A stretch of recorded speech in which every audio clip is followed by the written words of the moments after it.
पाकिस्तान से दहशतगर्दों को पाक कर दी। हमें इम्पोर्टेड जो कहता है वो खुद दहशतगर्दी को इम्पोर्ट कर। जो कंट्री की सिचुएशन है अभी हम 15 घंटे भी जंग नहीं लड़ सकते ना, तो ये सिचुएशन को देखते हुए ये लोग सोच रहे हैं कि शायद वो हमसे जंग करेंगे, लेकिन उन लोगों के पास जंग करने की कोई रीज़न है नहीं। जंग की बात की जाए तो हमारी फौज माशाल्लाह काफ़ी बहादुर है, उसमें कोई डाउट नहीं है। तो मैं इधर खड़ा होकर कहता हूँ कि भाई जो आज तक पाकिस्तान में बुरा हुआ वो इंडिया ने करवाया, इससे इंडिया को नहीं करवाया। हमने खुद अपना बुरा किया है, इंडिया ने हमारे साथ कुछ नहीं किया। इंडिया ने तो हमारी कमजोरियों से फ़ायदा उठाया। दुश्मन आपका वही होता है जो आपकी कमजोरियों से फ़ायदा उठाए और आपको उस वक्त हिट करे जब आप कमज़ोर हो। जय हिंद दोस्तों, जैसे हम तो भाई पाकिस्तान के डिफेंस मिनिस्टर ने अपनी नाकामियों को छिपाने के लिए दूसरा बयान दे दिया है कि यानी कि हवा में एक और तीर छोड़ दिया है। इनका कहना है कि भाई जो पाकिस्तान में इलेक्शन होने वाले हैं, हम इलेक्शन करवाएंगे तो भारत हम पे पीछे से हमला कर देगा जा रहा है। आप लोग क्या राय कमेंट सेक्शन में रखे, वीडियो शुरू करते हैं। इंडिया ऐसी सीन सोच भी नहीं सकता, क्योंकि पिछले साल हम लोगों ने जब उन्हें आंसर किया था 27 फरवरी को, हमने बताकर उनको अटैक किया था, वो हमारे अटैक को रोक भी नहीं सके थे। इसका मतलब हम कैपेबल कंट्री हैं। बेशक हम 2 जहाज ही भेजें, लेकिन अगर हमारा रिटेलिएशन हो गया तो इंडिया उसे स्टॉप नहीं कर सकता, उनकी टेक्नोलॉजी इतनी है नहीं। हाँ, कौन है ये लोग? पाकिस्तानी। कहाँ से आते हैं? पाक। We are the exporter of these products. हम मतलब हमें इंडिया से जंग करने के लिए जहाज खरीदने की जरूरत नहीं है। हम अपनी फैक्ट्रियों को ऑर्डर देंगे, जहाज बनेंगे, उड़ाएंगे। बट इंडिया फैक्ट्रियाँ मतलब कौन से जहाज पाकिस्तानी की फैक्ट्रियों में बन रहे हैं? पाकिस्तान इस वक्त एशियन लीडिंग जो कंपोनेंट्स हैं, GF-17 thunder, that is a Pakistani product. और ये आपको पता है पिछली गवर्नमेंट ने यही तो काम किया है, एक एटम बम चला दिया, जिसकी वजह से आप लोग मतलब बचे हुए, वरना तब तक तो आप रौंदे जा चुके होते हैं। मज़ा आया, और मैं ये जो मज़ा है हिंदुस्तान के हर व्यक्ति को देना चाहता हूँ अल्टीमेटली। अब देखें, इंडियन ने हमें भेजे, क्या मिग भेजा, सुखोई भेजा, रशियन टॉप प्लेन्स हैं। अब उसको हमने ऐसी फजूल ऐसे गिरा दिया, मतलब उसके बाद उन्हें जरूरत ही नहीं हुई कि सेकंड अटेम्प्ट हमारे साथ कर सके। उनका सारा इंफ्रास्ट्रक्चर ही फ्लॉप है। कौन सा जहाज है जो हमारे साथ आगे खड़ा होता है? अभी ये वेट करेंगे किसी दिन राफेल इधर आ जाए, क्योंकि वर्ल्ड मार्केट में GF-17 थंडर की बहुत मार्केट है। लेकिन अगर हम एक आध राफेल गिरा लेना तो फिर हम लीडिंग पे चले जाएंगे। क्या बात है, चलिए शुरू करते हैं। फिर हमारा ग्लोबल बिजनेस बहुत बढ़ता है, तो हम वेट करेंगे, उनका जहाज है वो भेज नहीं रहे। So this is the situation, actual ground reality. Sir, हमने ऐसी सिचुएशन क्रिएट करनी ही क्यों है जिसमें दोनों मुल्क का सिर्फ नुकसान हो? हम रिलेशन अच्छे करने की तरफ क्यों नहीं आते? जंगों की तरफ मुझे अवॉइड करना चाहिए, मैं जंग के लिए अवॉइड करना चाहिए और दोस्ती का कदम बढ़ाना चाहिए। इस वक्त जो वॉर हो सकती है ना, मैं आपको जेन्युइन बताता हूँ, वो पाकिस्तान अटेम्प्ट कर सकते हैं इंडिया पे। क्योंकि थोड़ी सी इकोनॉमी इंडिया की राइज होनी है। चाइना ने कहना है इसे रुको, चाइना ने मैं तुम्हें पैसा देता हूँ, कश्मीर का कॉज लो और इधर वॉर छेड़ दो, ताकि इनकी जितनी इकोनॉमी है ना वो सिर्फ जैम हो जाए। That can be threat to India, not to Pakistan. तो इंडिया वो। तो भाई अभी बात कर लेते हैं थोड़ी ही। ब्रह्मोस का नाम पाकिस्तानियों जरूर सुना होगा भाई। कुछ महीने पहले भारत ने खाली ब्रह्मोस पाकिस्तान पे छोड़ दिया था, और वो भी पाकिस्तान के रडार कितने तेज है भाई साहब, वहां जाके वो पड़ के ब्लास्ट हो गया, पाकिस्तान को कुछ पता नहीं लगा था। और ये हमारे रफाइल को मंगवा रहे हैं। ऐसे आदमी भाई साहब कहीं बड़ी मुश्किल से मिलेंगे, आगे देखिए। करेगा क्या सोच है रे तेरी, मानना पड़ेगा।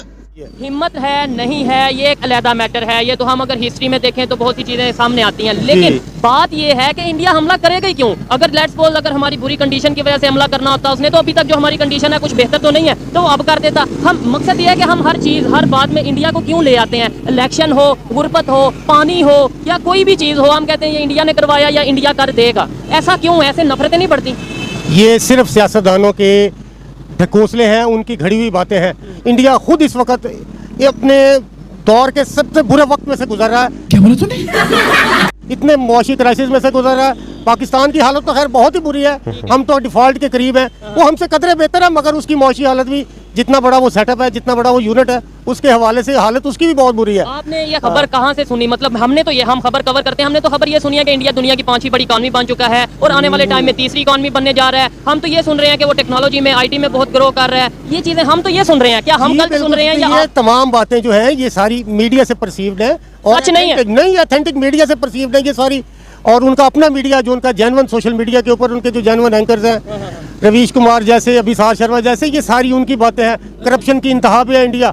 आप ये करप्शन तो मैं एग्री करता हूं कि हर जगह पे होगी वहां। आप इस चीज में आप उसको हवा ना बनाएं, वो करप्शन में हमसे भी बुरी हालत में है, ये मान लेते हैं, क्योंकि करप्शन मगर सिर्फ और सिर्फ वो ये है कि उनके जरा जो डेमोक्रेटिक इंस्टीट्यूशंस हैं वो कदरे बेहतर है हमसे।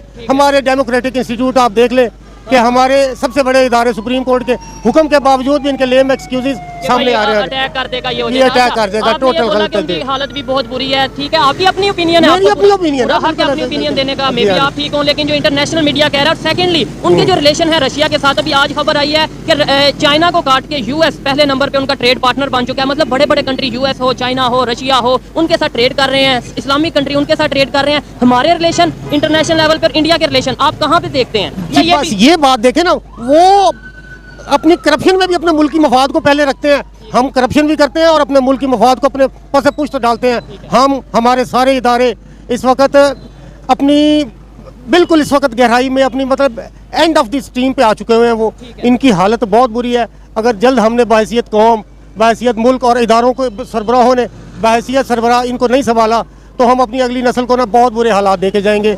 हमारे भी जो इस टाइम हालात हैं वो सबके सामने, और आने वाले टाइम पे और अभी तो चले सांस चल रही है मेरे दोस्त, आइंदा आने वाले दिनों में सांस चलने का सवाल भी पैदा होना मुश्किल होता जा रहा है। ये बड़ी अच्छी बात कही आप।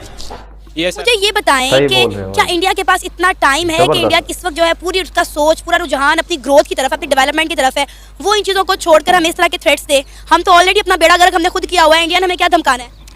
एक्चुअली जो इंडिया है ना, वो एक ज़ाहिर हमारी मुआशी कंडीशन देख के, हुकूमती पॉलिसी देख के वो हमारे स्टेप ले रहा है। बाकी अगर हमारे जंग की बात की जाए तो हमारी फ़ौज माशाल्लाह काफ़ी बहादुर है, उसमें कोई डाउट नहीं है। तो और इंडिया को भी पता है कि जंग पाकिस्तान से करना मतलब कि मुमकिन ही नहीं है। वो एक बस वो भी अपना एक सियासी जो है ना उनका वो कर रहे होते हैं, अपनी कार्रवाई कर रहे होते हैं। जंग करनी ही क्यों है? और जहाँ तक मुझे पता है इंडिया की तरफ से ऐसा कोई स्टेटमेंट, कोई बयान सामने नहीं आया। बिल्कुल ऐसे ही है। असल में ये आपको भी सबको नज़र आ रहा है, मुझे क्या पूरे पाकिस्तान में जितने भी मेजॉरिटी के लोग हैं सबकी यही मतलब के ओपिनियन यही है कि मतलब ये लोग जो है इलेक्शन से भाग रहे हैं और बहुत किस्म के जो है ना सियासी हरबे अपने इस्तेमाल कर रहे हैं इलेक्शन से भागने के। और जो आवाम का मैंडेट है, मतलब कि जो आवाम की राय खुद इख्तियार मतलब कि आवाम अपना देना चाहती है, उससे ही आवाम से मतलब भाग रहे हैं, वो इलेक्शन से भाग रहे हैं। और ये इनकी सारी पॉलिसी है और कोई चक्कर नहीं है, कोई जंग वाले सीन नहीं है। आप सही बात है कि असले के साथ जंग लड़ी जाए? बिल्कुल दौर नहीं है, क्योंकि अगर असले के साथ लड़ी जाती तो अमेरिका फिर आजकल असले से ही सारी दुनिया को कंट्रोल कर रहा होता। वो भी जो है डबल वार करता है, मतलब एक अपने मतलब पैसे दे के या किसी को भी खरीद के वो वार कर रहा होता है, वो डायरेक्टली वार कभी भी नहीं कर रहा। और मेरा ख्याल है कि इकोनॉमी की जंग है, डेवलपमेंट की जंग है, आगे बढ़ने की जंग है, और इंडिया इस जंग में हमसे जीत चुका हुआ है। एग्जैक्टली अगर देखा जाए तो इंडिया थोड़ा सा सोच समझ के आगे बढ़ रहा है। उनको भी पता है कि जंग करना पॉसिबल ही नहीं है। अगर जंग की तरफ जाएंगे तो इकोनॉमी डेफिनेटली डाउन जाएगी, और इकोनॉमी के साथ उनकी जो है हो सकता है कि उनके काफ़ी रकबा भी चला जाए अगर वो जंग की तरफ आते हैं। तो वो इस चीज़ का उनको सारा नॉलेज है, इसलिए वो जंग की तरफ कभी भी नहीं आते। जस्ट एक अपना सियासी बयान वो दे रहे होते हैं, बैक एंड पे वो कभी भी जंग। भाई वीडियो यहीं तक थी, आप लोग क्या रहे कमेंट सेक्शन में जरूर रखें। अभी बात कर लेते हैं भाई, आप लोगों ने वो कहावत तो जरूर सुनी होगी, थोता चना बाजे गणा। यानी कि भाई कुछ भी चीज, खाली चीज उठा ले, यानी कि भाई एक डब्बा ले लिया, उसमें एक छोटी सी बजरी, कांकड़, ईंट कुछ भी छोटी ही डाल दे, उसको हिलाए, कितनी आवाज करेगा? अगर हम उसको फुल भर देंगे और फिर हिलाए, भाई साहब साइलेंट है वो चीज। यही पाकिस्तानी मेरे पड़ोसियों का हाल हो रखा है। यानी कि जो इनके पढ़े लिखे युवा भी है ना, उनसे जब ये बात करते हैं तो भाई साहब जंग हम ये कर देंगे, वो कर देंगे, भारत से बदला ले लेंगे, वो कर लेंगे। और आप लोगों को भाई मोदी साहब का एक बयान याद ही होगा, जिसमें मोदी साहब ने बोला था कि जंग करो, गरीबी खत्म करने की जंग करो, नौकरी दे, बच्चों को रोजगार दे, उस चीज की जंग करो, इकोनॉमी आगे बढ़ाने की जंग करो। तो ये जंग में भाई साहब कुछ भी नहीं रखा। और पाकिस्तान के साथ फिलहाल अगर जंग की भी बातें कर ले तो वो काम हो रहा है, यानी कि भाई धूल में लठ मारने वाला है, धूल ही उड़ेगी, नीचे कुछ नहीं होगा। आप लोग क्या राय कमेंट सेक्शन में? जय हिंद, जय भारत, जय श्री राम।